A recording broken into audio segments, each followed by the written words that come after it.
You probably know someone like this, or you follow someone like this. Maybe you have been this person at some point. And if you have, you are in excellent company because this is one of the most common financial patterns that exists. They look wealthy. The posts suggest it. The car suggests it. The lifestyle, the clothes, the casual references to expensive things, all of it suggests it. But something in the back of your mind does not quite believe it. And that instinct, it turns out, is usually correct. There is a meaningful, measurable difference between looking wealthy and being wealthy. And learning to spot that difference is not about judging other people. It is about understanding a set of behavioral and financial patterns that are genuinely costing millions of people their financial futures, including possibly people in your own life, including possibly yourself. I have spent a lot of time obsessing over the behavioral data on wealth signaling, status psychology, and what financial fragility actually looks like in practice. And today, we are going through all 10 signs. Let's get into it. Before we go sign by sign, a quick framing. Fake rich, and I am using this term clinically, not cruelly, describes a pattern where someone's visible spending significantly outpaces their actual wealth building. It is a cash flow problem dressed up as a wealth story. The income might be real, the expenses are definitely real, but the gap between them, the part that should be building assets, is being consumed entirely by appearances. And critically, fake rich is not always a conscious choice. Most of the people living it do not know they are living it. The behavioral traps that create it are deeply human, which is exactly what makes them worth understanding. The first sign is one of those things you cannot unsee once you notice it. People who are genuinely, quietly wealthy almost never lead conversations with money. It is not the primary subject. They do not volunteer what things cost, what their salary is, what their portfolio looks like, or how much the vacation set them back. Money, for people who have built real security, tends to be private. It is functional. It is not the personality. The person who is constantly referencing money, how much they earn, how much they spend, how much something is worth, is very often using money talk as a status signal. They are trying to communicate something about their financial position through conversation because the position itself is not as clear as they would like it to appear. This is not a character judgment. It is a behavioral one. Social psychologists have documented this pattern extensively. Conspicuous verbal wealth signaling tends to correlate with financial insecurity, not financial strength. The most financially secure people in any room are usually the quietest about it. This one is so reliable as an indicator that it almost deserves its own video. When someone's most expensive possession is a depreciating vehicle, especially one financed on a 5, 6, or 7-year loan, it tells you almost everything you need to know about where their financial priorities actually sit. A car loses value from the moment you drive it off the lot. It generates no income, it builds no equity, and the interest on an auto loan is money paid to maintain the privilege of owning something that is worth less every single month. Genuinely wealthy people notoriously treat cars as transportation, not status. The research on high net worth individuals consistently shows that a disproportionate number drive used, practical vehicles, not because they cannot afford otherwise, but because they understand the math. Every dollar that went into a depreciating asset is a dollar that did not compound. Meanwhile, the fake rich pattern almost always involves a car that represents a significant portion of monthly income on a payment plan that stretches the financial picture thin, parked outside an apartment they also cannot fully afford. You can almost set a clock to it with certain people. A promotion comes through, and within 60 days, the car is upgraded. The apartment is bigger, the wardrobe has expanded, and somehow they are still saying they do not have money to save. This is lifestyle inflation in its most accelerated form, and it is one of the clearest behavioral signatures of fake rich. The income grows, the net worth does not, because every incremental dollar of income is being immediately converted into a higher cost of living. What makes this sign particularly damaging is that lifestyle inflation is nearly invisible to the person experiencing it. Each upgrade feels rational in isolation. The new salary supports the new rent, the new role seems to justify the new car. None of it triggers alarm bells because each individual decision is defensible. But the cumulative effect is a financial life that requires an ever-increasing income to sustain, with zero structural improvement in actual wealth. The income treadmill speeds up, the wealth building never starts. There is a financial stress metric that researchers have used for years, and it is almost offensively simple. Can this person absorb an unexpected $1,000 expense without going into debt? The results, when applied at scale, are genuinely startling. A significant portion of people earning six figures cannot pass this test. Not because $1,000 is a lot relative to their income, because every dollar of that income is already allocated to maintaining a lifestyle that leaves nothing in reserve. This is the sign that most clearly separates income from wealth. A high income with no buffer is not financial security. It is financial fragility wearing an expensive outfit. And the fake rich pattern almost always includes this element, an enormous gap between what is earned and what is protected. The car is leased, the apartment is expensive, the subscriptions are running, the credit cards carry balances, and the emergency fund is an idea rather than an account. One genuine emergency, a medical bill, a job disruption, a necessary repair, and the whole picture starts to crack. There is a creeping financial habit that is so normalized in consumer culture that most people do not even register it as a warning sign. When someone finances not just large purchases like homes and cars, which have at least some financial logic, but everyday consumer items, that is a clear signal that their cash flow is being stretched across too many obligations. The phone on a 24-month plan, the furniture on deferred interest, the trip on a buy now, pay later service, the wardrobe going on a card that is not being paid in full. Each of these feels minor in isolation. Combined, they represent something significant.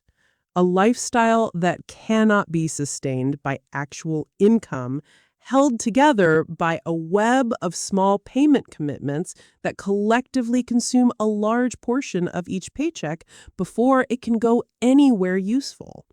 And here's what makes it insidious. Because none of the individual payments seems large, none of them triggers the psychological alarm that a single large purchase would, the brain does not feel the total, it only feels the monthly number. And the monthly number always seems manageable until it is not. Genuinely wealthy people are, as a group, profoundly boring investors. Index funds, long time horizons, consistent contributions, almost no trading activity. The portfolio exists, and then it is largely left alone. The fake rich pattern looks almost exactly opposite. A rotating series of exciting, high conviction, timing dependent bets.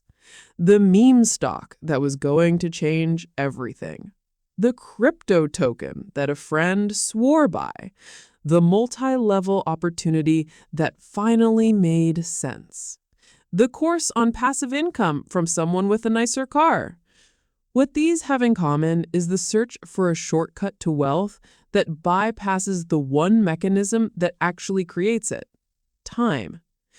Compound interest requires patience, and people who are fake rich, who are performing wealth rather than building it, often feel a particular pressure to find an accelerated path.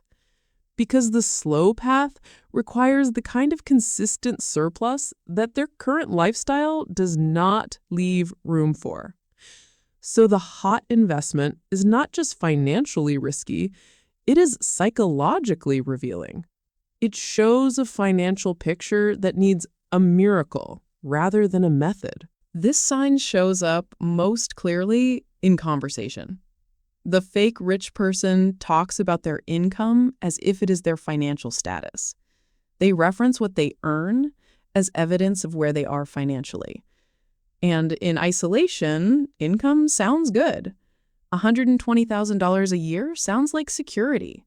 $200,000 sounds like success. But income and net worth are completely different numbers. And a high income with poor savings behavior can coexist with a genuinely frightening net worth. The person earning $200,000 a year, spending $190,000 of it on lifestyle and debt service, and saving the rest, has a savings rate of 5%. Over 20 years, that builds a fraction of what a person earning $80,000 with a 30% savings rate accumulates. The income is not the story. The gap between income and spending is the story. And people who conflate the two have usually not run the math on what their actual net worth looks like, often because they already know the number is uncomfortable. This one requires a little social awareness to catch, but once you start looking for it, you will notice it constantly. When a conversation turns to actual financial substance, savings rates, investment strategies, net worth, debt payoff, a specific kind of person goes quiet, dismissive, or subtly hostile. They might say they don't think about money that much. They might redirect to what they earn. They might laugh it off. They might genuinely seem annoyed that the topic came up. Financial psychologists describe this as money avoidance behavior, and it is strongly correlated with financial stress and unexamined financial habits. People who are genuinely secure in their financial picture tend to be comfortable discussing it, not because they share every detail, but because the numbers do not threaten them. The person whose financial reality does not match their financial image, however, often finds these conversations genuinely uncomfortable, because every real financial discussion is a potential moment where the gap between the appearance and the reality might become visible. Avoidance is protective, and it is telling. There is a financial literacy gap that sits underneath a lot of the fake rich pattern, and it is worth naming directly: the difference between an asset and a possession. An asset is something that generates income, holds value, or appreciates over time. A stock portfolio is an asset. A rental property is an asset. A savings account is an asset. A paid-off home is an asset. A designer bag, a luxury car, a wardrobe full of expensive clothes, the latest phone, these are possessions. They do not generate income. They depreciate. They are not building anything. When someone's entire financial picture is composed of impressive possessions and zero actual assets, they are one disruption away from a genuine crisis. The layoff, the health issue, the relationship change, any of the events that regularly interrupt lives hits a person with real assets, the final sign is the one that ties all the others together. When someone's entire lifestyle is calibrated to their exact current income, with no slack, no surplus, no buffer, and no room for anything to change. That is the structural definition of financial fragility. Not poverty, not irresponsibility in any obvious sense, just a system with zero tolerance for disruption. And life disrupts systems constantly. We talked in a previous video about the golden cage, the idea that a high income can become a trap rather than a tool when all of it is spoken for. This sign is that trap made visible.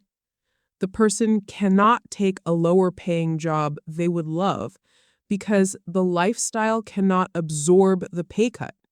They cannot leave a bad work environment because they need that specific paycheck. They cannot negotiate aggressively because a gap in income would be genuinely catastrophic. The income is not giving them freedom. It is the rope they are hanging from. And the higher the lifestyle climbs, the tighter the rope gets. Genuinely wealthy people, people who have built real financial stability rather than just a convincing performance of it, have slack in their system. They could absorb a disruption. They could take a pay cut if they needed to. They could take 6 months off and not catastrophically implode. That slack, that cushion between what comes in and what is required to function is not a side effect of wealth, it is the definition of it. And if that slack does not exist, the wealth is not real, no matter what it looks like from the outside. Here is the part I want you to sit with for a second. The reason this video exists is not to help you judge other people. It is to give you a language for patterns that are genuinely costing people their financial futures, including possibly some of your own. Because here is what I have found. Most people watching a video about fake rich will correctly identify other people in every single sign and struggle to see themselves in any of them. But the signs are behavioral. They do not discriminate by income or education or intelligence. They show up wherever financial image is prioritized over financial substance, which is, to some degree, almost everywhere. So take the list and do something useful with it. Go through each sign and ask honestly, is any version of this present in my own financial life? Not as a judgment, as a diagnostic, because every one of these patterns is fixable. The fake rich trap is not permanent. It is a set of habits and beliefs about money, identity, and status that can be examined and changed. The people who change them quietly build something real. And one day, nobody can tell from the outside how much they have because they stop needing anyone to know.